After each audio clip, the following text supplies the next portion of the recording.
Muito boa tarde, investidor, muito boa tarde, investidora. Eu sou Felipe Nascimento, estou aqui ao vivo no BMC Market. Aqui você fica por dentro de tudo que está mexendo com o mercado financeiro, as principais notícias repercutidas aqui com o nosso time. O Daniel Morales e eu vamos ficar até as 3h30 da tarde nesse debate, nesse bate-papo com o nosso time aqui, Alan Gani e Alexandre Cabral. E hoje também teremos por aqui o Alberto Aizental, que é professor de economia da FGV. Vamos bater um papo muito bacana com o Alberto Aizental por aqui. Bom, começando o nosso BMC Market aqui, a gente faz um giro pelos principais mercados do mundo, com as principais notícias, o que a gente tem de informação para compor, né, a movimentação do mercado nessa sexta-feira. E o que a gente já pode trazer aqui de informação para vocês é que as bolsas mundiais estão no patamar negativo. Na Europa, DAX fechou numa queda de 0,42%, FTSE no Reino Unido fechou numa queda ligeira de 0,06%. CAC na França, a queda um pouco mais profunda, né, um pouco mais forte ali, caindo 1,27%, enquanto o índice Eurostoxx fechou a sexta-feira com uma queda cravada ali de 1%. Nos Estados Unidos, o sentimento também é de cautela e aversão ao risco. O Dow Jones caindo 0,03%, o S&P caindo 0,33% e a Nasdaq caindo 0,71%, ainda naquele movimento todo em relação, né, repercutindo a inflação recorde lá dos Estados Unidos, que ontem foi divulgada a inflação ao consumidor em 7,5%, a maior inflação dos últimos 40 anos. E aí a gente vai montando, né, essas repercussões, ouvindo o que os operadores do mercado têm a dizer, vendo o sentimento, vendo a sensação de que eles acreditam sim que o Banco Central americano, o Fed, vai elevar a taxa de juros em pelo menos 0,5 ponto percentual. Pelo menos é um sentimento que vem crescendo, né? Ao invés de elevar agora na reunião de março em 0,25, elevar em meio ponto percentual. E aí já tem gente falando que tem que elevar até 1% até o meio do ano, que vão ser entre 6 e 7 elevações ao longo de todo 2022, que a taxa de juros lá nos Estados Unidos pode chegar a 3%. Enfim, essa série de repercussões, essa série de conversas sobre a política monetária lá nos Estados Unidos acaba sim afetando os mercados, acaba sim trazendo reflexos para os mercados, principalmente lá nos Estados Unidos. A gente vê também o dólar agora caindo 1,02% aos R$ 5,19. O dólar que chegou numa variação diária hoje, chegando a R$ 5,18 e na máxima intraday chegando a R$ 5,25, com bastante oscilação, assim como aconteceu ontem, né? Ontem também a gente teve a mínima de 5,17, a máxima de 5,25, chegando aí nessa grande zona de oscilação. Mas o que está descolado mesmo das bolsas mundiais é a bolsa brasileira, que está subindo aí 1,28% aos 114.813 pontos, quase a máxima intradiária. A máxima intradiária hoje ficou em 114.875, que inclusive é agora 1,33 de alta. Será que chegaremos nos 115 mil pontos? A gente fica de olho aqui. E qual a empresa que mais está subindo? Itaú que divulgou um resultado na visão dos analistas bom, né? Um resultado bom, um resultado saudável ali, né? Mais 26 bilhões de reais em lucro ao longo de 2021. E aí os investidores ficando animados aí, comprando ações do Itaú, que agora está sendo negociada aí a R$ 26,85. Para vocês terem uma ideia, uma curiosidade, não chegava nesse patamar de R$ 26,80, R$ 26,85 desde junho de 2021. As ações do Itaú, praticamente 6, 7 meses aí, mais de 7 meses nessa variação abaixo desse patamar que chegou hoje, Itaú subindo 7,15. Aí a gente vê Localweb subindo 6,54, Itaúsa subindo 4,96, Multiplan, que também trouxe resultados interessantes, subindo 4,34, IRB, olha a IRB, subindo aí 4,76%, enfim, uma série de empresas trazendo aí no patamar positivo. Deixa eu dar uma olhadinha como está a Vale está caindo, reflexo também do minério de ferro. Assim como Usiminas caindo 4,53, a gente vai falar um pouquinho sobre o resultado de Usiminas também, Magazine Luiza caindo 4,32, Americanas caindo 2,47, enfim, uma série de empresas também no patamar negativo, porém, a gente vê a Bolsa subindo neste momento 1,33%, quase chegando ali nos 115 mil pontos. Bom, a gente tem também a repercussão da fala do Campos Neto, mas eu vou trazer um pouco mais de detalhes as aspas do Campos Neto, que falou agora há pouco num evento privado aqui em São Paulo. Ele falou na Esfera, né? A gente tem algumas aspas dele, a gente vai trazer daqui a pouquinho, para repercutir, claro, com o Dani e com o Cabral. Mas eu quero trazer aqui o Daniel Morales para a gente começar essa nossa conversa, começar trazendo também as notícias de destaque do mercado financeiro. Muito boa tarde, Daniel Morales. Oi, Felipe, boa tarde para você, boa tarde para todo mundo que agora está ligado aqui no BMC Market, porque hoje já sextamos, hein? Sextamos, 2h13, Daniel Morales, calma, devagar com andor, porque vamos até as 3h30, não vamos sextar antes da hora, não vamos colocar os pés pelas mãos. Quase sextamos. Quase sextamos, é aquele Almost Friday que o pessoal fala. Mas não, agora sim, é sexta-feira, mas a gente vai com tranquilidade, porque se a gente fala sextou, a gente já começa a ficar meio disperso aqui, né, Moraes? Verdade, nossa. Vamos manter o foco. É isso aí. Vamos começar então a falar as nossas notícias de destaque aqui do mercado financeiro, porque a Usiminas, né, eu comentei aí, divulgou seu resultado com lucro líquido de 2,880 bilhões de reais entre outubro e dezembro de 2021, uma alta de 30%. Já no acumulado do ano, o lucro líquido somou mais de 10 bilhões de reais, o que aumenta aí o que representa um aumento de 679%. O EBITDA ajustado foi de quase 2,5 bilhões e a companhia também divulgou projeções para os investimentos das despesas financeiras líquidas e também volume de venda do minério de ferro da unidade de mineração neste ano. A Usiminas prevê um volume de vendas de minério entre 8,5 e 9 milhões de toneladas, venda de um pouco mais de 1 milhão de toneladas de aço nesse ano agora de 2022, o guidance da Usiminas. É isso aí.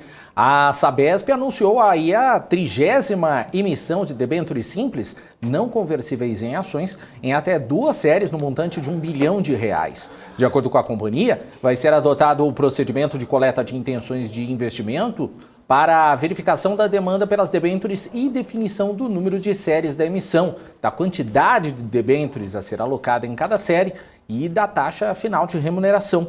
O processo de estruturação da oferta e distribuição das debêntures vai ser conduzido por um consórcio de instituições financeiras integrantes do sistema de distribuição de valores mobiliários.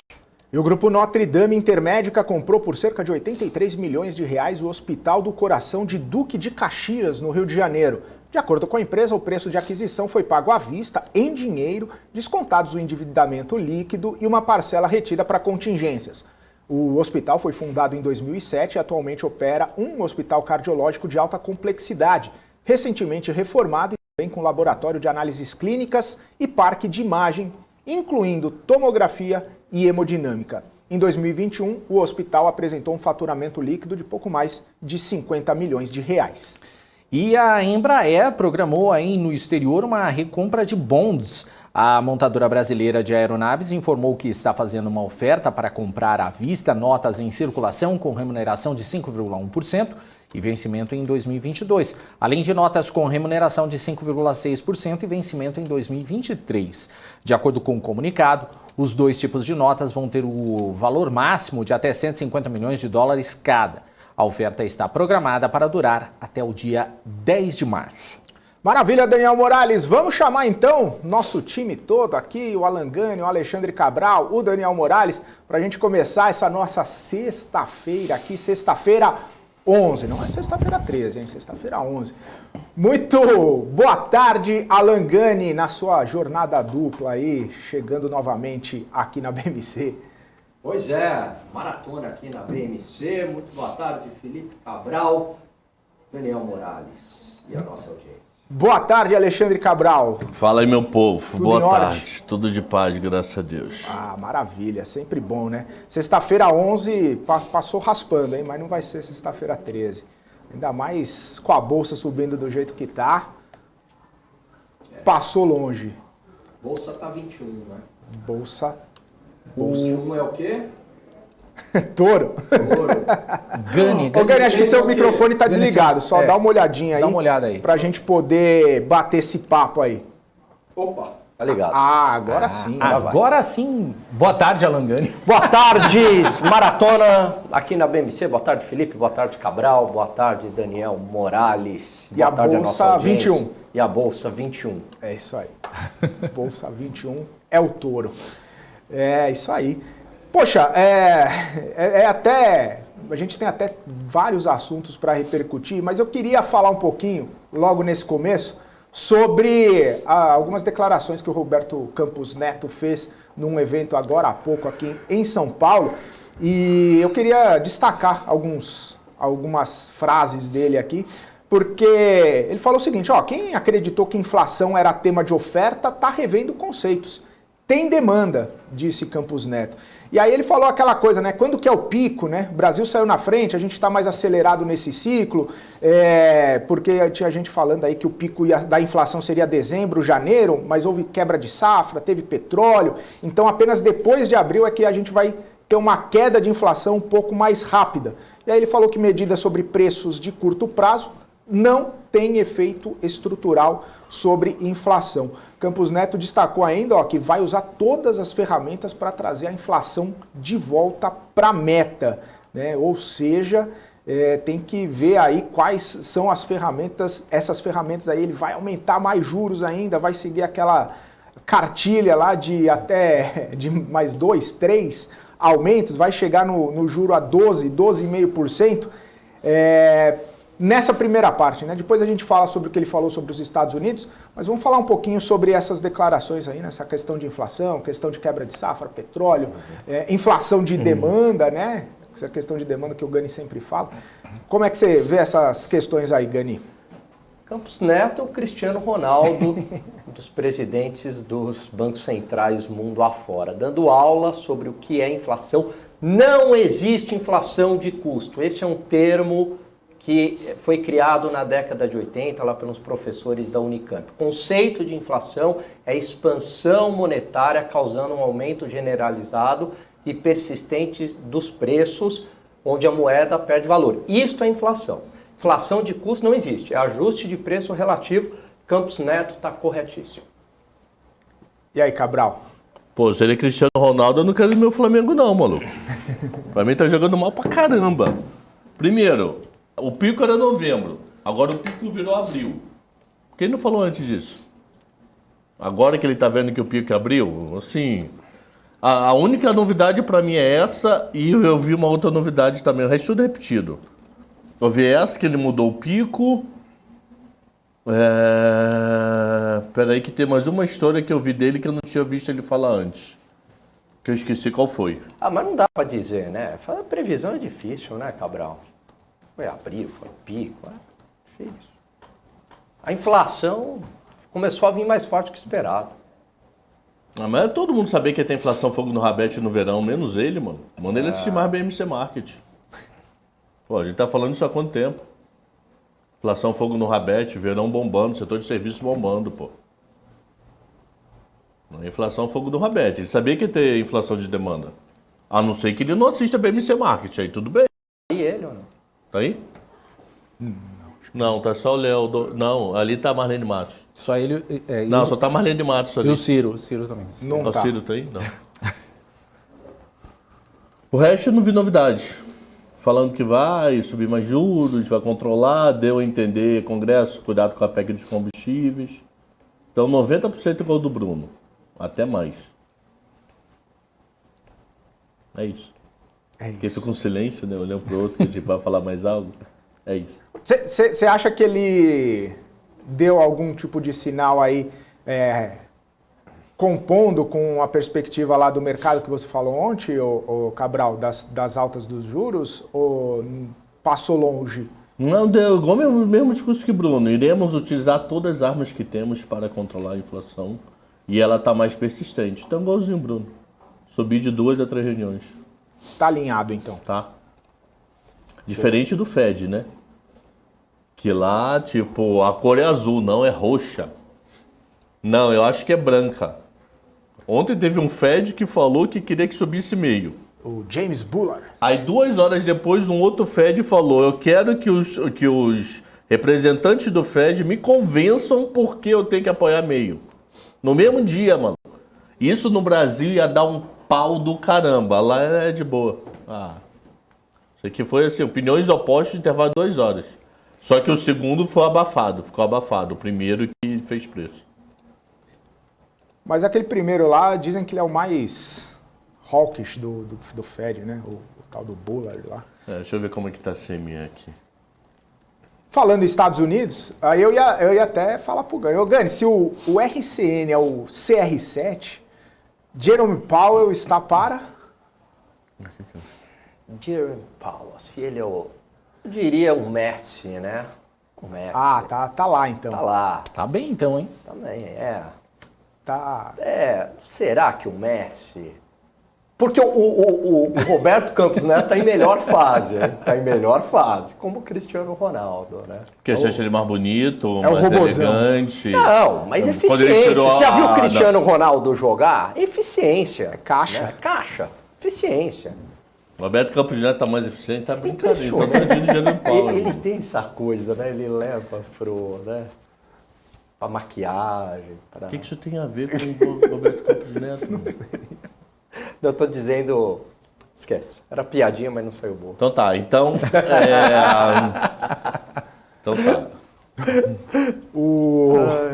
Então, e a Lagarde? É que você falou que era mais bonito. Eu falei que você sempre leva pra esse lado da beleza, entendeu?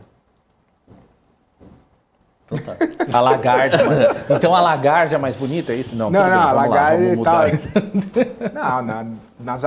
nas comparações futebolísticas, né? A Lagarde, essa aí fala um jogador micado do Flamengo. Não poderia ser. Não, ao contrário. A Lagarde, pra mim, é que tem um trabalho mais difícil de Pelo amor de disparar. Deus. Eu ia falar Tá a Marta. atrasada. Ela é a Deveria Marta ter do- subido, ó. Tá atrasada. Não é a Marta? Só tem um problema. Se Ela- ela subir, ela Não. resolve França e afunda a porrada de país pequenininho, mano. Mas o problema, eu vejo o seguinte, A o problema favor do da França e crescimento Alemanha. europeu é estrutural, não é conjuntural, né?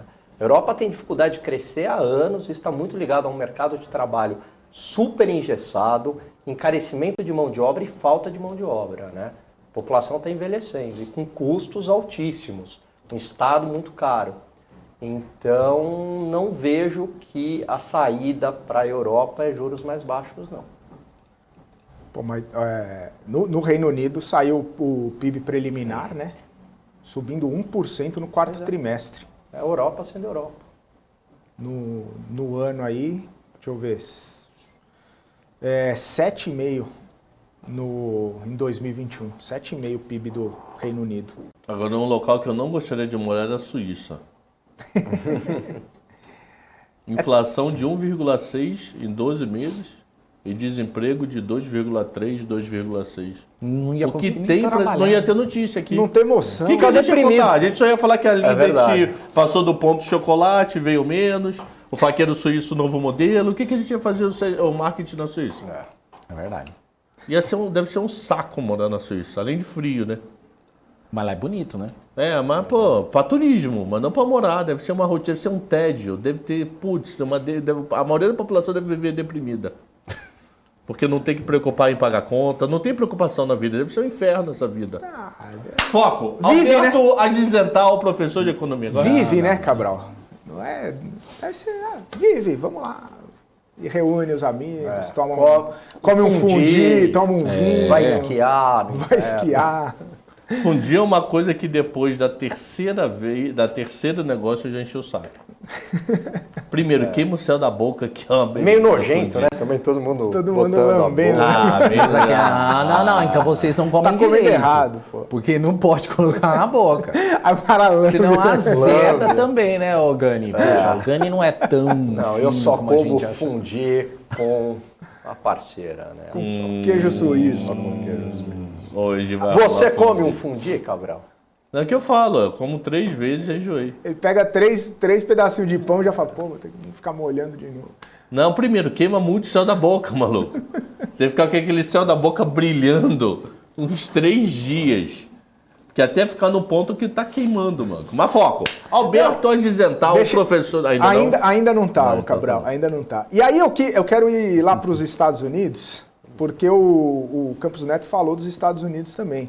Falou que o CPI lá, os núcleos surpreenderam, o mercado de trabalho tem uma mudança estrutural, está vendo as curvas precificando altas dos juros em todos os países. Falou que se a inflação for mais persistente, estrutural, tem que levar o juro para o campo restritivo. Olha só, hein? E aí, a minha grande pergunta é o seguinte, a gente vê os mercados estressados nos Estados Unidos ontem, tá vendo hoje, e a gente sempre falava, né? O Jerome Powell lá sempre sinalizando, olha, eu vou por aqui, eu vou por ali, eu vou fazer isso, eu vou fazer aquilo, justamente para o mercado não estressar, né? E aí, o mercado estressa mesmo assim. Como entender isso, né? Eu queria... Subiu pra caramba entender. também. Realizar um pouco, ninguém morre não, mano. Pelo amor de Deus. Olha o gráfico dos caras, é uma reta. Mas eu acho... Mas era para ter essas correções? Porque se já vai tateando lá, um pezinho, outro pezinho...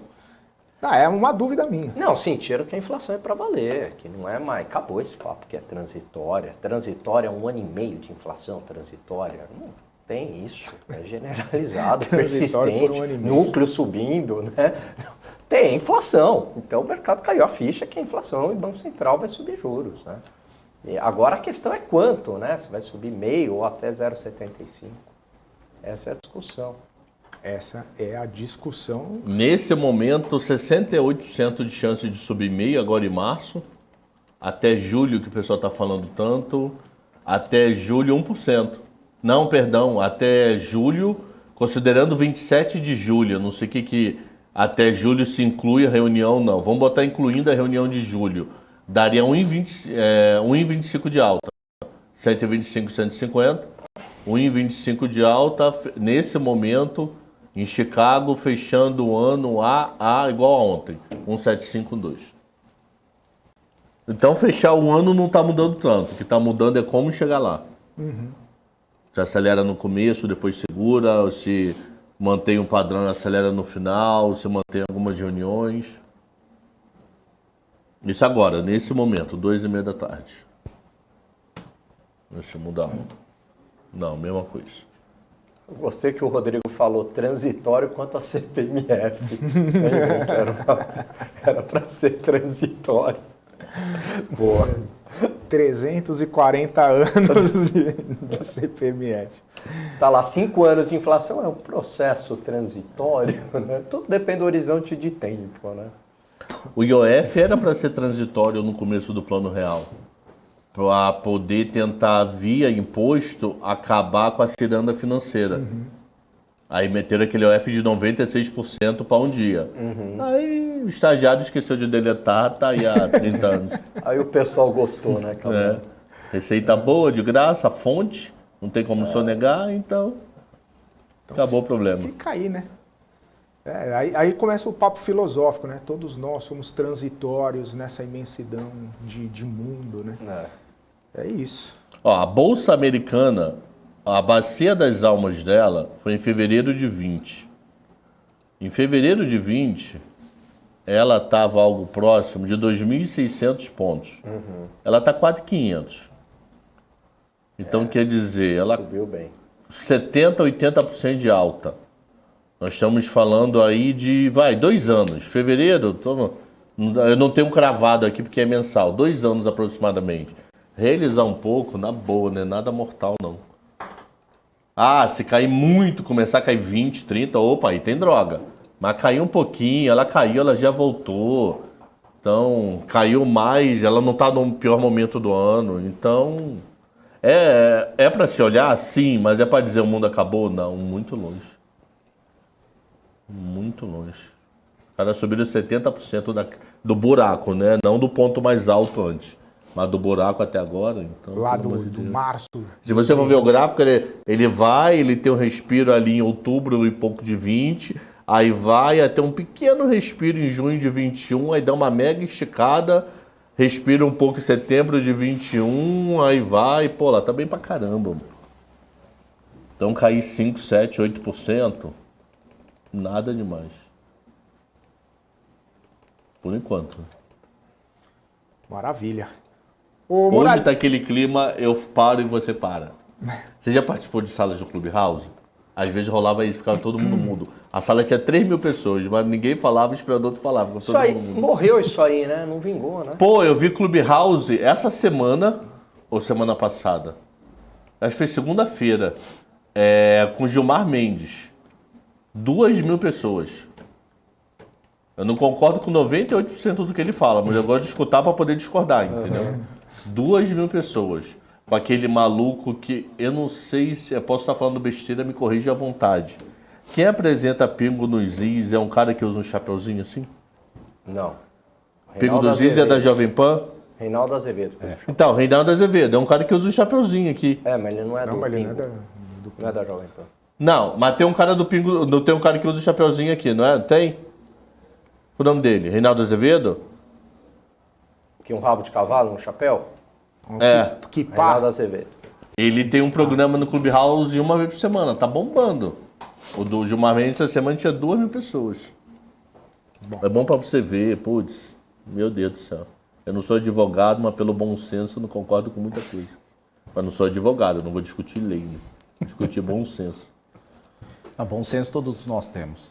Mas tem que saber se o bom senso alguém escreveu isso. Aí ele conta umas histórias. Algumas histórias que ele conta, se assim, não acredito que ele tenha mentido, é de assustar. Ele, quando assumiu um certo função dentro da STF, ele ficou revendo prisão provisória. Ele falou que pegou a prisão provisória de 16 anos, 15 anos. O cara estava preso há 15 anos provisoriamente para ser julgado. E não era julgado há 15 anos. Na boa, pelo amor de Deus, né? Independente de quem for, 15 anos a pessoa não for julgada, o problema não é dele, o problema é que não foi julgado. E ele vê, ele fala, não é a gente com grana não, que com grana nem fica preso. É gente de classe social que está 15 anos, que no final pode ser inocente. Acabou a vida da pessoa. Não estou falando uma semana. Ele falou que tinha vários casos de 14 anos, 15 anos, 13 anos. Mas ele faz muita coisa lá. Vamos falar de mercado, então? Então vamos, como é que está o mercado? Quanto está o quilo do tomate? Vamos falar de IBCBR. IBCBR, eu fiz uma O planilha. índice de atividade econômica, né, considerado aí o sinalizador do PIB, né, ele registrou um crescimento de 4,5% no ano passado, em números observados, depois de contração de 4,05% em 2020. O Ministério, melhor dizendo, da Economia, ele prevê que o PIB do Brasil tenha crescido a uma taxa superior a 5% em 2021, enquanto o BC estima uma alta de 4,4%. O ano de 2021 terminou com alta de 0,33% do IBCBR em dezembro, depois de crescimento de 0,51% em novembro e recuo de 0,07% em outubro contra setembro. Na comparação com dezembro de 2020, o IBCBR subiu 1,3% no último mês do ano, de acordo com os números. Com isso, o índice fechou o quarto trimestre praticamente estagnado, com variação positiva de 0,01% sobre os 3 meses anteriores, em número desazonalizado, após recuo de 0,02% entre julho e setembro. Ainda assim, a atividade sairia de recessão técnica, 2 trimestres negativos seguidos, vista no terceiro trimestre. Não foi 4,5 no ano, não? 4,5. 4,5. Aqui eu entendi 4,30. Não, 4,5. 4,5. Com arrasto de 4,17, crescemos acima do arrasto, algo próximo de 0,30. Ruim. Ruim? Ruim. Porque 4,5 é ilusório, né? Se você pegar o que a gente produziu em dezembro de 20 e considerar constante 21, a gente cresceria 4,17. Então 4,5 é número bom, sim, porque é positivo, temos que comemorar, mas não é essa Suíça toda, não. Não é, só ver, ó, crescimento do último trimestre 0,01, do terceiro trimestre menos 0,02, do segundo trimestre menos 0,21 e do primeiro trimestre, que historicamente é forte, por causa de safra, etc., mais 0,81. Então, se você for ver, ele reviu o primeiro trimestre. O primeiro trimestre ele tinha botado uma alta de 1,31, no relatório de hoje veio para 0,81. Então, teoricamente, o primeiro trimestre, que historicamente é um bom trimestre, veio ruim. Por isso que a preocupação com o PIB de 22. Porque primeiro trimestre, se ele vier ruim, ele acaba ferrando todos os demais. Por quê? Porque historicamente o primeiro trimestre é muito bom devido à safra. Soja, vários produtos ajudam. Então, vai, 4,5. É de se jogar fora? Nunca, jamais. Pelo amor de Deus, jamais, jamais, jamais. Mas o arrasto estatístico para não era 4,17, considerando a última produção de 20. E o que Então deu 0,33 de alta. E o que esses números aí trazem para agora 2022? O que deixa de arrasto? Ó, deixa o arrasto 0,03. Para janeiro, a gente deve apresentar aí alguma queda, viu, da atividade econômica, né? Você teve aí alguns problemas, Felipe, como o excesso de chuvas que acabou paralisando a produção, prejudicando a agropecuária. A própria disseminação, né, que voltou lá da incerteza sanitária com a Ômicron, então também acabou prejudicando, tendo aí paralisações ou falta, né, o pessoal não pôde trabalhar, com razão, é claro. Então, tende a ser aí uma variação negativa para o mês de janeiro. E afora, claro, os fatores já que a gente conhece, inflação elevada, juros altos, né? Que acaba também piorando o ambiente de negócio. Maravilha. Enfim, olhando então pelo que o Cabral falou, um dado que não veio muito bom, que acaba trazendo impacto zero ou negativo para agora 2022, e os olhos se voltam para o PIB, né, de janeiro, para ver se vai ao longo do ano ou não. Porque se janeiro for ruim, aí pode azedar ainda mais um pouco aquelas previsões, né? Já tinha gente falando crescimento 0, 0,3 ou até negativo, dependendo de como vier janeiro. Eu só tenho uma curiosidade, se ele depois do carnaval libera janeiro, se ele vai rever dezembro. Que eu achei proporcionalmente a alta de dezembro baixa quando a gente vê IBGE varejo, serviço e indústria. Eu acho que ele pode rever para cima, mas mesmo assim não ficar fabuloso. Mas eu acho que ele pode rever para cima o IBCBR de dezembro, quando ele divulgar o de janeiro. Que nem ele fez agora, reviu lá no começo do ano. Isso é natural em qualquer país do mundo. Sim. A gente já falou isso aqui. Você pega Estados Unidos, eles em um ano divulgam 12 PIBs. 3 vezes a cada trimestre. Você vê PIB, aí depois você vê a prévia do PIB, aí depois você vê o PIB, aí no dia, olha, hoje vai sair o PIB dos Estados Unidos. Eu falei, pô, já vi essa notícia Cabral, tem um mês, maluco. E os PMIs, então, né? Prévia. Então isso é natural. Imagina, Brasil não é do tamanho da Bélgica, não, pô. É um país mega continental que nem Estados Unidos. Então, às vezes, uma informação que veio truncada de algum local, que o IBGE, que o Banco Central, que os Estados Unidos vai questionar, viu que registrou, não é maldade, não pensa maldade do tipo, vou sacanear o mercado, vou fazer errado. Não, o país é continental, é monstro, que nem fazer PIB da Rússia. Se fizer um PIB sério da Rússia, da China, da China e da Índia, então, deve ser coisa de louco, meu irmão, para fazer um PIB de um país desse. Sim. Imagina a estatística de um país gigantesco que nem a China. A China é maior do que o Brasil fisicamente, com 1 bilhão de pessoas, com 1 zilhão. O mesmo mercado, o governo tentando controlar quase tudo, deve ser uma loucura fazer um PIB desse. O Banco Central e o IBGE, na parte de estatística, são super referência sérios, total, referência. total. Então eu acredito particularmente, eu posso estar doidão, que eles vão jogar um pouco para cima esse 0,33. Porque o IBGE veio muito forte os dados para 0,33. Pode ser. Como o IBGE não divulga agro tão constantemente, que nem ela divulga os outros, eu não sei se agro atrapalhou. Eu não consegui achar, nunca achei esse número aberto do IBCBR. É sempre o índice, eu nunca vi. Só vejo aberto muito tempo depois, quando tem algum estudo interno do BC, mas é daqui a um ano. O problema é que a revisão é quando sai o PIB, né? Se eu não tiver muito doido, eu posso estar completamente alucinado, eu tô com 2 de março para PIB. Mas eu posso estar muito, muito, muito louco. Se é essa data. Então vai ser junto com o IBCBR e aí a gente já vai ter o PIB do ano passado. Vamos aguardar. Gente, vamos chamar nosso convidado, o Alberto Aizental, professor de economia da FGV, já está aqui com a gente para esse bate-papo nessa sexta-feira. Alberto, seja muito bem-vindo, um prazer falar contigo, boa tarde. Igualmente, boa tarde, muito obrigado pelo honroso convite. Vamos lá. Professor, eu queria começar falando contigo sobre esse cenário, a gente estava comentando aqui, né? Inflação, alta de juros, provável juros chegando cerca de 12%, né? Até o meio do ano. Essa questão também de crescimento praticamente depois do arrasto, né? Zero pelo IBCBR. Queria que o senhor fizesse um panorama de como que está vendo esses indicadores e os principais impactos, né, deles na vida da população, na economia, como que o senhor está vendo todo esse cenário econômico aqui no Brasil?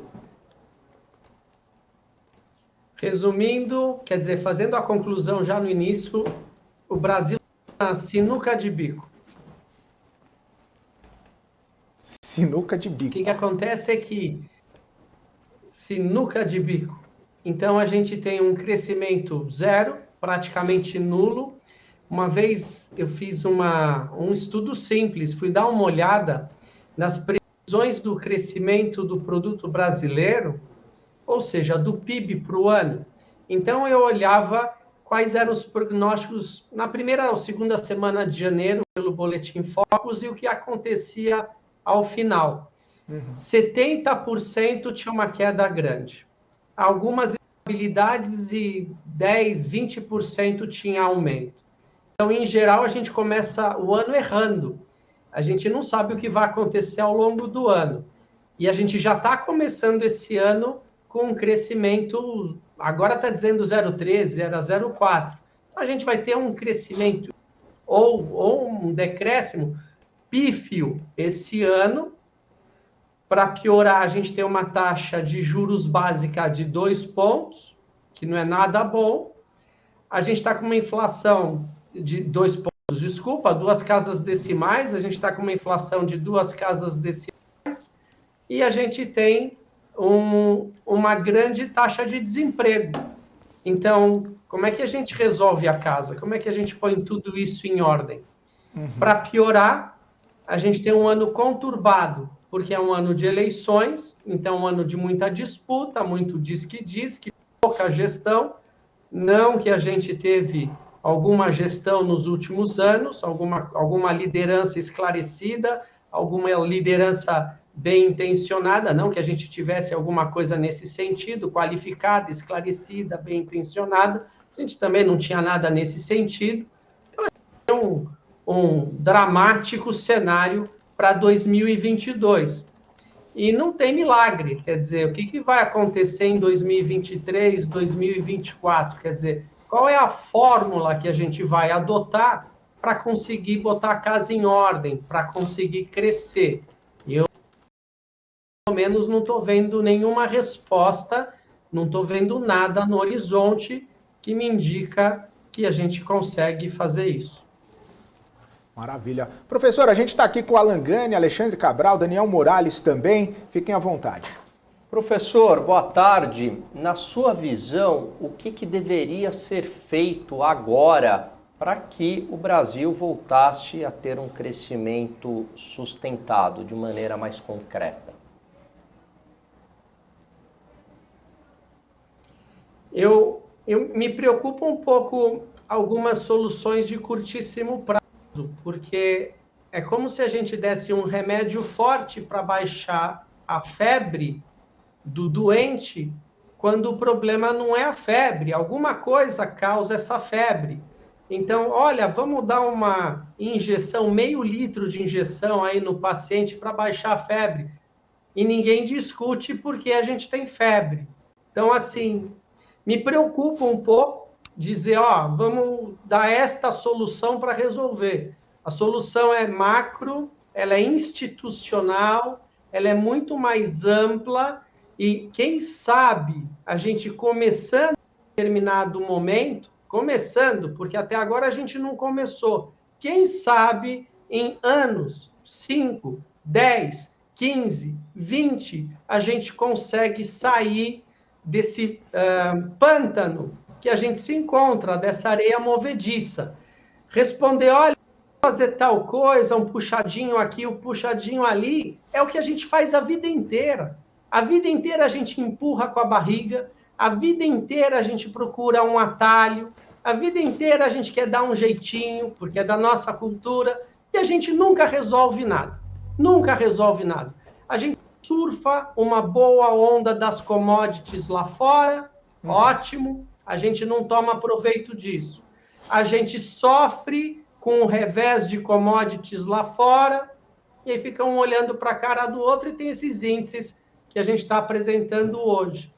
Então, a gente tem que criar vergonha na cara, entender o que a gente tem que fazer, que é bottom-up, resolver as coisas para olhar esse país, que não é simples, dimensão continental, heterogêneo de cultura, heterogêneo de economias, para pensar que, eventualmente, em 5, em 10 e 15 anos, esse negócio vai entrar no rumo, vai ter um rumo, vai entrar nos trilhos. Então, eu estou te respondendo muito mais no sentido de amplo do que, vamos fazer tal coisa que resolve agora em 6 meses, 1 ano. Estou evitando mas o que seria esse tipo de resposta. Mas o que seria essa reforma ampla? Seria, de fato, atacar o problema fiscal, encarar de frente esse problema? De maneira mais concreta, o que seria essa reforma mais ampla? O que a gente percebe na nossa política é que eles estão sempre tentando dar um jeito ou mudar as regras no curto prazo para se beneficiarem. Então, o que a gente nunca enxerga no país são as reformas. O que a gente a vida inteira repete e não vai acontecer é uma reforma tributária onde a gente não tenha que trabalhar para pagar imposto. O pagamento de imposto devia ser muito mais simples, não gerar tanto trabalho para as empresas. Não só trabalho, como é um emaranhado de leis, de tal forma que ninguém consegue entender nada, mesmo quem quer fazer tudo correto tem riscos mesmo fazendo. Você tem trilhões de reais em discussão entre o setor produtivo e o governo só na questão tributária. Então, quando dá um problema agora de...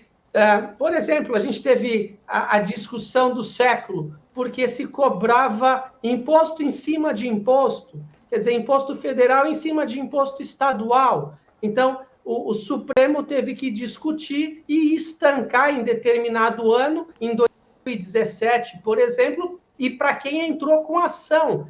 Então, a gente tem questões tão básicas, tão primitivas nesse país, tão óbvias de tão primitivas, e a gente não consegue lidar, trabalhar e resolver isso. Então, é só você no dia a dia começar a se perguntar, olhar em volta uma série de coisas que você vê as enormes idiosincrasias que a gente tem dentro desse país e que a gente tem que conviver com isso. Então, em função disso, quer dizer, a gente falou então são reformas tributárias para que ela seja feita de uma forma de melhor distribuição, que não seja difícil, os cálculos sejam simples e que a forma de pagar não dê trabalho. A gente tem reforma política para que haja uma melhor representatividade.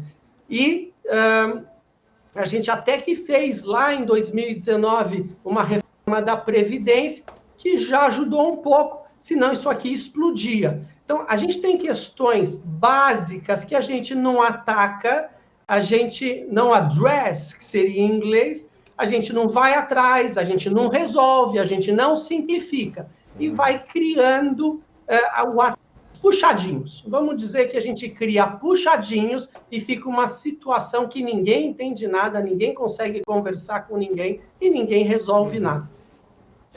O professor, o senhor estava falando justamente sobre a questão da eleição, que atrapalha um pouco também esse ano, porque deixa de se fazer muita coisa, né, por ficar em cima, né, dessa questão da eleição. O que seria necessário de forma urgente para arrumar a casa? Que seria necessário urgente para arrumar a casa, tipo, no curtíssimo prazo. Quer dizer, Isso. Na verdade, o que está acontecendo, a gente tem uma inflação, em boa parte, importada. Então, a gente ganhou essa inflação que você consegue medir, por exemplo, pelo IGPM, você volta a março, maio do ano passado, bateu em 37%. Quando você vai pegar a parte do IGPM, por exemplo, que é o IPA, que são preços de atacado, você vê os metálicos, 70% de aumento nesse 37%. Então, a gente tem uma combinação de uma inflação importada, que são as commodities cotadas em dólar e mais a péssima taxa cambial que a gente tem convivido. Chegou a 5,70, agora está 5,30, 5,40. Então, vamos pensar, começando daqui.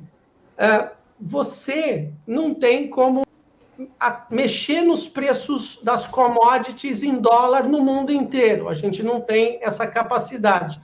Mas a gente podia, se tivesse, por exemplo, politicamente, uma liderança mais esclarecida, bem intencionada, com uma meta muito clara, visando o bem-estar do país, o bem-estar da população, não tentando fazer atalhos para tentar ou se manter no poder, ou desviar a atenção, etc. Quer dizer, se você tivesse alguma coisa, no mínimo nesse sentido, e não tentando atacar o teto dos gastos, mantendo a questão fiscal sob controle, transmitindo para o mercado interno e para o mercado internacional, por exemplo, uma linha de atuação, uma clareza, uma governança, uma transparência, provavelmente a nossa taxa de não seria essa taxa que a gente tem. Já seria uma taxa mais palatável. Só nesse fator, a pressão inflacionária no Brasil, trabalhando esse fator e o câmbio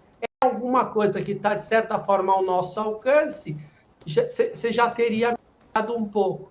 Se você tem um discurso nesse sentido e não ataca a questão do teto, mostra que você vai fazer uma gestão transparente, austera, por exemplo, o mercado interno e externo não vão duvidar ou ter tanta dúvida mesmo. Tem uma palavra, vou lembrar a palavra, da nossa gestão. Não, nesse sentido, você tem o Banco Central único e isolado trabalhando. Quer dizer, a única coisa que a gente consegue fazer hoje em dia é política monetária, subindo a Selic, taxa básica de juros, visando combater essa inflação. Inflação que, em boa parte, vem das commodities internacionais em dólar. A subida da Selic isolada não vai resolver, não vai fazer baixar o Brent, que bateu 93 dólares. A política monetária nossa não vai fazer cair o preço do milho, que voltou a subir em dezembro, nem o preço da soja, nem o preço do porco.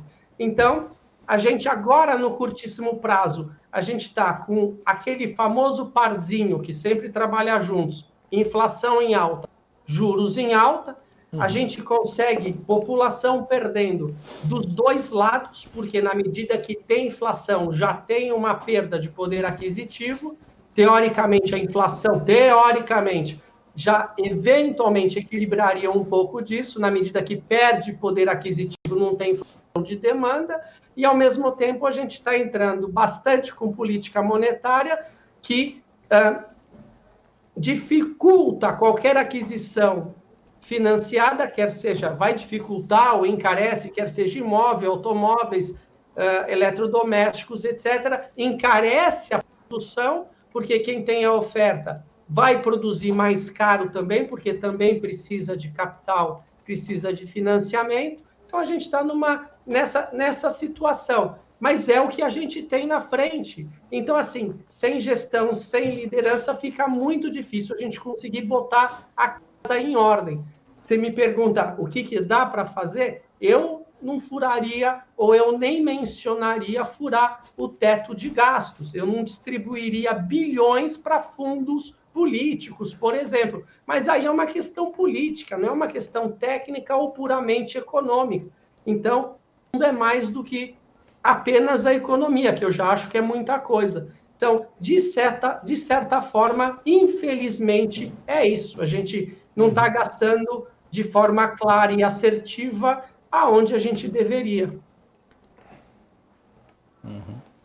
Deixa eu mudar um pouquinho de assunto para falar, já que o senhor gosta de falar do GPM, um questionamento que a gente sempre teve aqui entre nós no programa e boa parte dos economistas tem, é que, teoricamente, lá atrás, isso acontecia muito. O IGPM de hoje era o IPCA de amanhã. Só que no Covid isso não chegou a acontecer. Porque nós chegamos a ter IGPM de 30 e varada e a gente não chegou a ter IPCA mais do que 11. Ok? Por que o senhor acha que isso aconteceu? Por que o IGPM não virou IPCA? O IGPM de hoje é o INCC de amanhã e é o IPCA de depois de amanhã, e isso eu não tenho dúvida. A única questão é que um IGPM não é um IPCA, e eu explico por quê. Eu venho acompanhando os três índices e para mim tem uma enorme clareza que há um delay entre esses índices. Então, o IGPM, ele não é um índice de inflação, ele é um índice de atividade econômica, ele é 60% de IPA, vocês sabem disso. Ele tem lá seus 10% de IPC e 30%, ou, desculpa, 30% de IPC e 10% de INCC. Isso é o IGPM. Então, o que é muito forte no IGPM? Minério de ferro. Então, minério de ferro é forte. O que eu faço com minério de ferro? Eu faço aço. Aço é forte. Porco é forte. Milho é forte. Ou seja, commodities muito forte. Só que a família IPCA, a família 1 a 40 salários mínimos, ela não compra minério de ferro e ela não compra bobina de aço. Então, você quando pega o IGPM, que subiu 37%, e você olha a matéria-prima, o aço subiu 210% de janeiro até o pico do ano passado. E os outros metais, alumínio e cobre, subiram 80% a 90%. Então, o que acontece? Esse material bruto e essa subida bruta, ela é rapidamente detectada e apresentada pelo IGPM. Então, isso é fato. Ok. Quando você vai para o INCC chegou... O INCC, ele trabalhava... O IGPM trabalhava num 6%, quando o IPCA estava na faixa de 2%, 3%. E o INCC estava trabalhando aí uns 2, 3 anos seguidos a uns 4%. O que aconteceu com o INCC? O INCC bateu quase 20%. Por que o INCC subiu tanto? Quando o INCC sobe praticamente uns 20%, se você vai ver a fatia de mão de obra, ela não subiu mais que 5%, 6%, 7%. A parte de materiais da construção que subiu uns 40%. Porque a obra ainda tem produtos muito relacionados ao básico com pouco valor agregado. Ou seja, obra usa uma barra de aço. Uma barra de aço, ele é um minério de ferro com pouco valor agregado. Você tem muito material, você tem areia, você tem cimento, você tem muito material que não é tão industrializado, tão trabalhado. Então, o INCC, com um delay de 2 a 3 meses, ele sofre a influência do IGPM. Então, o IGPM bateu quase 40%, o INCC bateu quase 20%. O que acontece com o IPCA, com um delay aí de uns 5 meses? Bateu 10%, 11%. E por que ele dilui tanto? Porque a família de 1 a 40 salários mínimos não compra barra de aço, não compra minério de ferro. Ela compra uma geladeira. O que tem de minério de ferro numa geladeira, tem a placa de aço. Mas você, para ter placa de aço na geladeira, é o minério de ferro, mais mão de obra, mais impostos, etc. E mesmo a placa de aço, a bobina de aço que subiu lá fora, 200%, ela por si só não é uma geladeira. Você tem que pintar, manipular, botar motor, mão de obra e tem impostos em cima. Então, o consumidor final, naquela cadeia produtiva que começa com matéria-prima e acaba no cliente final, você tem uma diluição do preço ou do custo da matéria-prima, porque outros vão entrando. Então, a resposta é sim, tem influência, não é 1 para 1, existe delay e existe um fator de redução. Então, sim, a gente está sofrendo isso. O Brent, vou dar um exemplo básico, o Brent, só ele. O Brent, ele estava $52 em janeiro de 2020. Ele chegou a uns 80 e poucos dólares agora, em setembro do ano passado. E ele começou a baixar, chegou nos 70, 65 para $70. Mas o Brent voltou a $93 agora. Petróleo, Brent, dólar, se você vê, ele caminha par e passo com gasolina, com GLP, com os derivados de petróleo, dada a política da Petrobras desde 2016, 2017, de paridade. Então, eles têm caminhado juntos. Vamos pegar o Brent, vamos pegar o IPCA. A gente fechou um ano com 10,06 de IPCA. Ótimo. Se você dá uma olhada no item transportes, tem um subitem lá, gasolina. Gasolina significa a família vai no posto e enche o tanque. Então, gasolina encher o tanque está diretamente relacionado ao Brent. Subiu 3%, porque ele tem um peso de 6% na inflação familiar. Aí você multiplica pelos 50% que ele subiu no ano, ele sozinho, não sei se é essa a conta exata, mas ele sozinho deu 3%. Se você soma 4 itens, representavam entre 5% e 6% dos 10,06. 4 itens. Um é gasolina, que é derivado do Brent. Um é GLP, que é derivado do Brent. Mas o GLP, ele entra em habitação. Gasolina entra em transportes. Aí você tem energia elétrica, que é um fator climático, mas é um fator climático que não tem água, a gente liga termoelétrica. A termoelétrica usa o quê? Derivado de petróleo. Então, a gente sai da água, a gente sai do clima, sai da água e cai no petróleo, quer dizer, cai na armadilha do petróleo. E você tem aquela questão do álcool, que é uma questão climática, e agora o álcool tinha subido até mais do que a gasolina. Então, sim, você tem canais de comunicação entre essa inflação, entre commodity e preços específicos para a família, canais diretos. Mas em novembro, dos 10% que tinha subido IPCA, 6 eram esses 4 itens. Em dezembro, dos 10,06 que subiu o IPCA, esses 4 itens eram 5,5%, ou seja, 4 itens era mais do que metade da inflação. E, de certa forma, diretamente relacionado.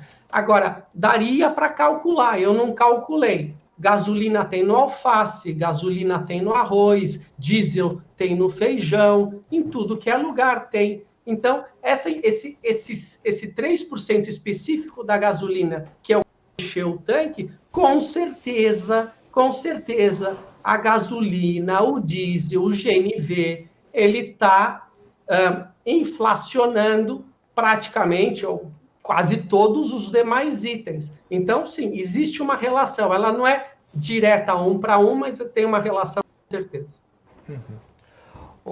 Alberto, eu concordo que as commodities acabam contaminando os preços no varejo, mas se a gente olhar ao longo do ano o índice de médias aparadas com suavização, índice de difusão, quase todas as medidas, aliás, todas as medidas de núcleo do Banco Central apontam uma inflação alta e persistente. E é uma inflação mundial, na zona do euro, nos Estados Unidos. Na zona do euro é 3 vezes a média histórica, nos Estados Unidos é 3 vezes a média histórica, no Brasil 2,5 vezes a média histórica.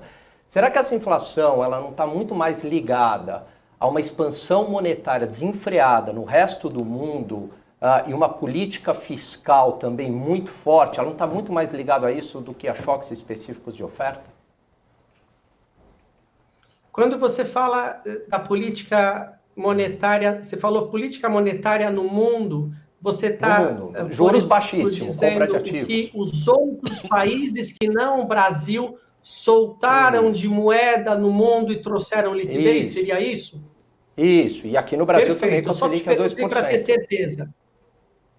Perfeito, então vamos lá. Eu concordo com você que você teve um QI lá fora, soltaram muito dinheiro, recompraram títulos de dívida, tinha bastante liquidez na Europa, tinha bastante liquidez nos Estados Unidos. Eu não tenho dúvida disso, e eu não diria que o nosso auxílio, aquilo que a gente ajudou para as famílias aqui no Brasil, na nossa realidade, aquilo que a gente fez para elas não morrerem de fome, eu não diria que tem a mesma grandeza. Então, Brasil é Brasil e lá fora é lá fora. Então, eu concordo, sim. Eu não acho que o Brasil saiu comprando petróleo, aço, alumínio, cobre, milho, e por isso os preços internacionais subiram. Quem comprou isso foi o mercado externo. Os chineses estavam recompondo o plantel de porcos deles. Então, os grãos, a questão da proteína fez subir grão. Eles fizeram estoque de... voltaram a recomprar. Metais subiram muito. Então, a economia, depois da pandemia, o Brent, em março de 2020, estava a $25. Tinha petroleiro passeando aí nos oceanos sem ter aonde colocar esse material, porque a gente teve quebra nas cadeias produtivas.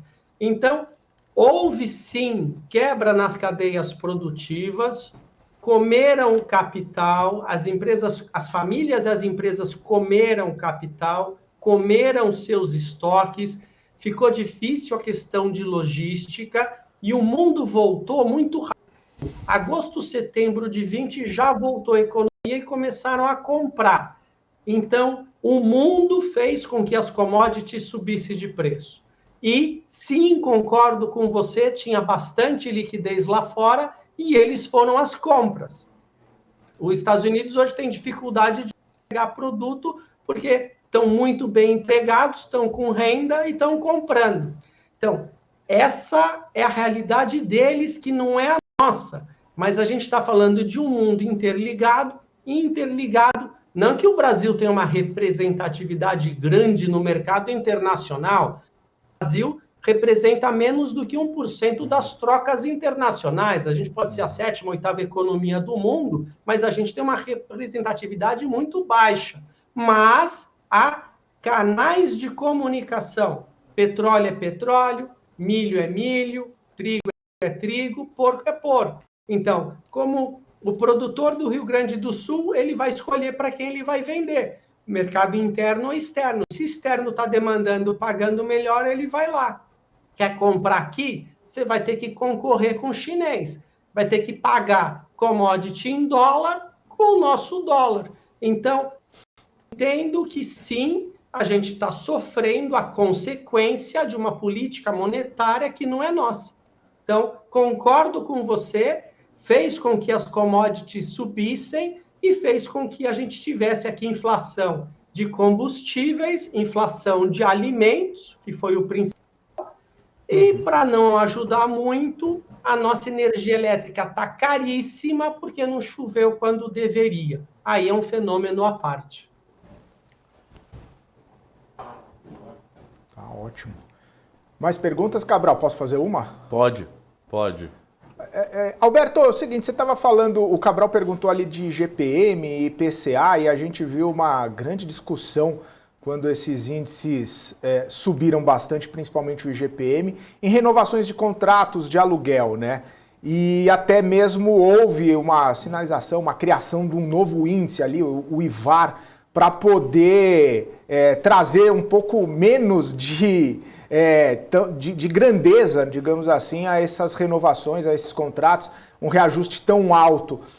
Eu queria entender um pouco a grande diferença entre esse índice, né, esse IVAR e o IGPM, por que ele deveria ser adotado, quais seriam os benefícios de tê-lo nos contratos de aluguel, seja para o locador, para o locatário, se traria mais tranquilidade na hora de haver algum tipo de renovação? Como que você vê a entrada desse novo índice aí nos contratos?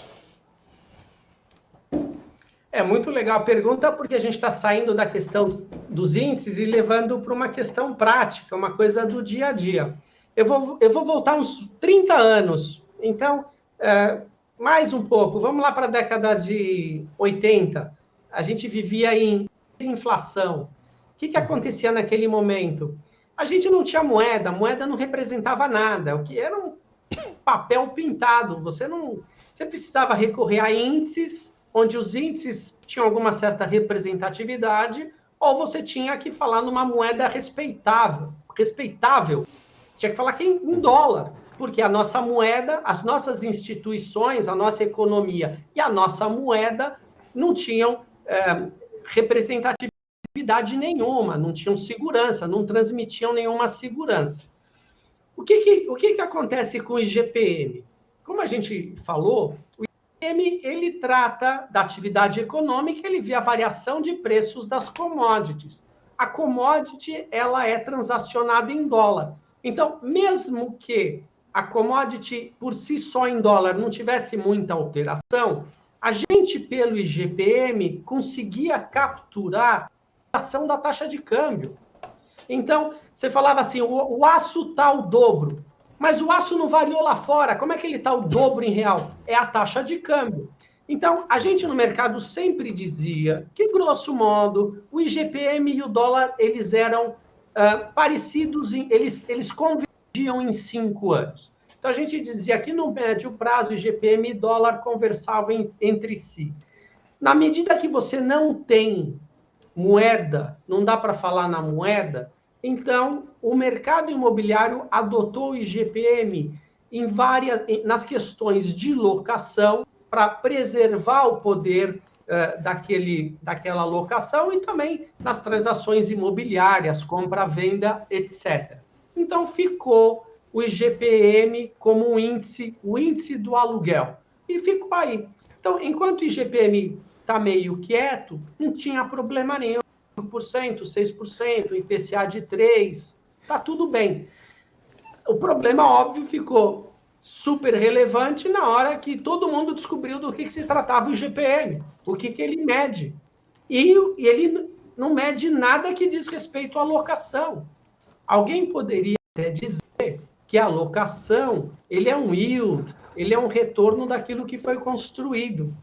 Pô, mas já foi construído há muito tempo. Você não está comprando aço para construir aquele bem que já tem aquele apartamento há 20 anos, 30 anos. Você não está comprando aço hoje. O aço subiu 200%, mas você não está comprando.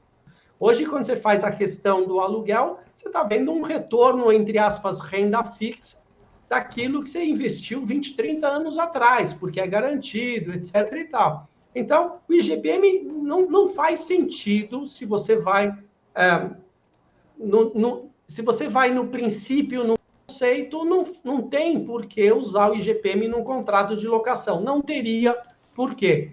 Enquanto o IGPM anda com os outros índices, que nem eu disse, está tudo bem, ninguém se deu conta, ninguém prestou atenção. Mas essa é a razão pela qual o IGPM foi adotado lá atrás e vem sendo utilizado até agora. Bom, ficou gritante, porque você tem uma inflação das famílias da ordem, 2 dígitos, mas da ordem de 10%, se você deu o azar do aniversário do teu contrato ter sido justo naquele mês que foi 37, você olha para o lado e fala, cara, que é isso? Como é que meu aluguel vai aumentar 40%? Não faz o mínimo sentido. Até você podia argumentar, né, que existe uma relação entre o aluguel e o valor do bem, mas de longe, óbvio, e nem isso aconteceu, o bem também não subiu 40%. Não. Então, não, teoricamente, agora que deu essa enorme distorção, ficou absolutamente claro que não fazia sentido aplicar o IGPM. O que o mercado fez? O mercado fez assim, olha, é tudo negociação, podemos passar para o IPCA, se as partes concordam. que o mercado fez? Olha, deixa o IGPM aí, eu vou te aplicar um número X, perto de IPCA, que é a inflação das famílias. Inflação das famílias é o dia a dia das famílias, é uma média, subiu alface, subiu chuchu, subiu gasolina, então é poder de compra. Então vamos usar um número perto do IPCA e ano que vem, no próximo aniversário, nos próximos 12 meses, a gente volta a conversar. É isso que o mercado fez. Entre as partes que têm bom senso, foi isso que aconteceu em larga escala. Bom, mas ficou claro que precisa de um índice específico para esse mercado. O IVAR, ele foi desenvolvido por um amigo meu, professor Paulo Piketty, fez a pesquisa em 4 centros urbanos, 4 capitais do Brasil, e ele mede a variação dos residenciais. Então, ele vê não preço pedido, contrato real. Não sei como ele consegue enxergar isso, mas ele faz essa pesquisa e ele vê a variação dos contratos. Então, estava menos 0,6, esse mês fechou agora 1,8. Então, ele está vendo o que está acontecendo. Você pode argumentar que os próprios contratos são indexados em IGPM. Espera, então está capturando IGPM. Mas, na prática, o IGPM já não está mais 37%, já caiu para 17%, 18%, ele está caindo. Então, e tem negociação. Então, na verdade, ele não está pegando necessariamente IGPM, IPCA, ele está pegando aquilo que está acontecendo no mercado. Em determinado momento, o que você enxerga no IVAR, o que você vai enxergar? É o valor dos contratos que já vinham andando, que podem ter sido fechados, quer seja mais barato, quer seja mais caro, podem ter sim sofrido influência de índices mais fortes, mas ele é muito novo, ele tem 2 anos. Então, o que acontece? Na medida que avança, na medida que os preços se estabilizam, na medida que você não tem um IGPM puxando aluguéis, tirando eles da realidade, vai ter sim uma acomodação, vai ter uma convergência desse índice, é dar tempo ao tempo. E ele vai sim refletir a variação dos contratos de uma forma mais natural e mais saudável. E talvez leve algum tempo, você não cancela todos os contratos, joga no lixo e fala, olha, amanhã vamos refazer todos do país inteiro. Isso não existe. Então, é uma questão de tempo dos contratos eventualmente abandonarem IGPM, eventualmente abandonarem o IPCA e começar a adotar. Mas não é de imediato, não é abrupto, vai levar um certo tempo para o próprio mercado começar a adotar e os números se acomodarem, se acostumarem em determinadas margens. É isso. Do mercado, eu acho muito bem-vindo ter um índice específico, porque ele, além de ser muito prático para ser utilizado, ele também é um sinalizador. O que é um índice? O índice não é só para corrigir contrato, o índice é para a gente olhar pela janela e saber o que está acontecendo lá fora. Então, ele vai trazer para a gente o que está acontecendo no mercado de locação. Então, é muito bem-vindo, sim, a criação e com a adoção, a utilização desse índice. Maravilha. Tá certo, então. Alberto, muito obrigado. Você tem uma pergunta aí, Gani? Eu queria saber se o professor é palmeirense. É palmeirense, professor? Olha, não. Não. Então nós somos Chelsea. Eu sou daquele time que já foi bom umas décadas atrás. Fiz meus filhos seguirem esse time. Você é dos meus. Que é o único tri mundial brasileiro. É isso. Obrigado. Eu sou um que só conta história do passado, assim. Tá certo. Boa. Tá certo, professor. Muito obrigado pela participação aqui com a gente. Até uma próxima, então. Ótimo fim de semana. Obrigado pela oportunidade. Um forte abraço para todos vocês. Obrigado. Obrigado. Valeu, tchau, tchau. É isso aí. Seguimos aqui com o nosso BMC Market. Falamos com o professor Alberto Aizental, professor de economia da FGV. Deixa eu dar um giro pelo mercado aqui, ver como é que está a movimentação. porque, olha só, a gente chegou aos 114.894 pontos, né? Quase beirando ali os 115 mil pontos. Nesse momento a gente sobe 1,30%, 114.847. Entre as mais altas temos Itaú. Itaú chegando aos R$ 27,00, 7,78% de alta. Que alta, hein? Que alta. Itaú. Vamos trazer o Gani aqui, a gente já começa já fala sobre o Itaú aí. Números do Itaú, e eu até faço aqui um meia-culpa, porque você me fez uma pergunta muito boa. Por sinal, se Bradesco e Santander poderia ser um sinalizador para Itaú. Sim. E eu achei que sim, que o setor não iria performar tão bem de uma maneira geral. Queimei minha língua. O Itaú teve um resultado surpreendente. O que puxou esse resultado, a parte de receitas dele, quase em todas as operações, câmbio, mas principalmente operações com valores imobiliários, e aí a área de especialidade do Cabral, derivativos, provavelmente chamaram lá o Cabral para dar um curso no Itaú. O Itaú bombou nessa área, né? Apesar de aumento de PDD e tudo mais, mas essa área, esse tópico, né? Esse item específico, ele foi muito bem e um resultado muito, um crescimento forte no trimestre, no ano inteiro em relação ao trimestre do ano anterior também. O pessoal estava até brincando hoje cedo na Fintuit, falando o seguinte, poxa, o resultado do Itaú veio muito bom, quanto que vai cair hoje, né? Porque o mercado estava meio doido assim, mas é engraçado, né? né? Mas Felipe, no ano Itaú, passado isso estava muito louco, a empresa vinha bem e caía. Agora parece que a coisa está um pouco mais normal, tá né? meio Então, por linha. exemplo, os Minas está caindo hoje, eu olhei o resultado e não achei tão bom, principalmente na comparação na margem. Multiplan foi bem. Então, assim, está um pouco mais, né, razoável. Ano passado estava uma esquizofrenia, né? Ano passado. Aí, lucro ano passado do Itaú, 26 bi.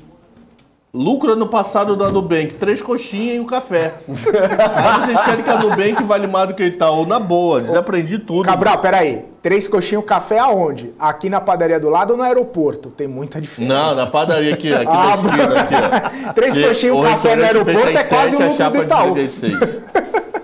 3 coxinhas e um café no aeroporto é quase o Itaú. Não, é brincadeira, é caro pra caramba.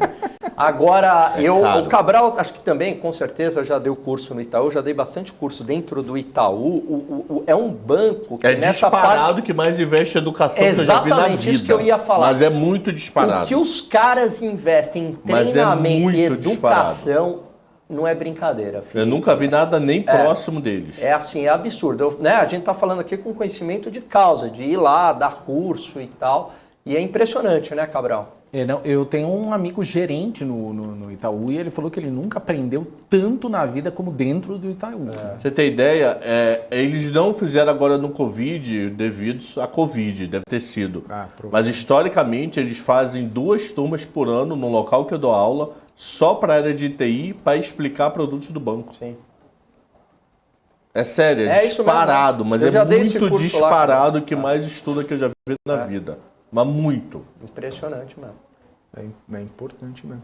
E tem uma coisa que me chamou a atenção, a área de crédito do Itaú, né? Chegou a 1 trilhão. 1 trilhão a área de crédito do Itaú. É bastante quase coisa. 1/7 do PIB brasileiro.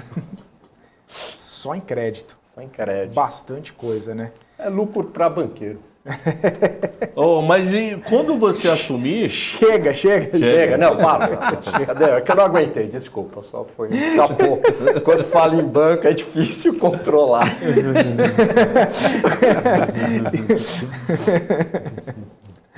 Eu me perdi aqui.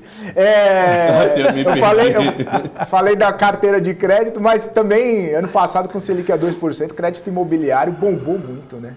Bombou muito. O Itaú, principalmente, com Selic 2%, emprestou muito dinheiro, né? E aí tem todas essas consequências.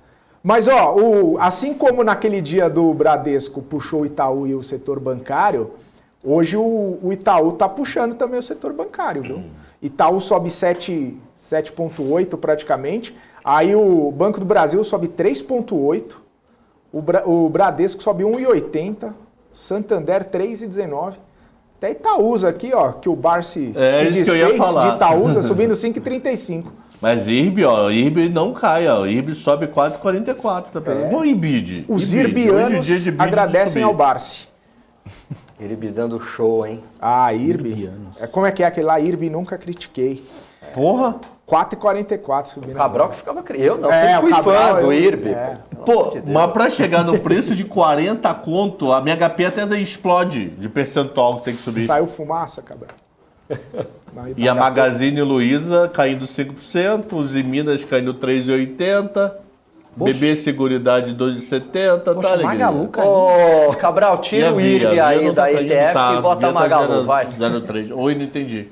Vamos fazer um swap aí. Tira o IRB da nossa ETF e bota a Magalu. Você acha que IRB vai assim fazer tanta frente? Daqui a pouco ela volta a dar as gracinhas dela, mano. Isso é só uma esperança, aquele voo de galinha, sabe?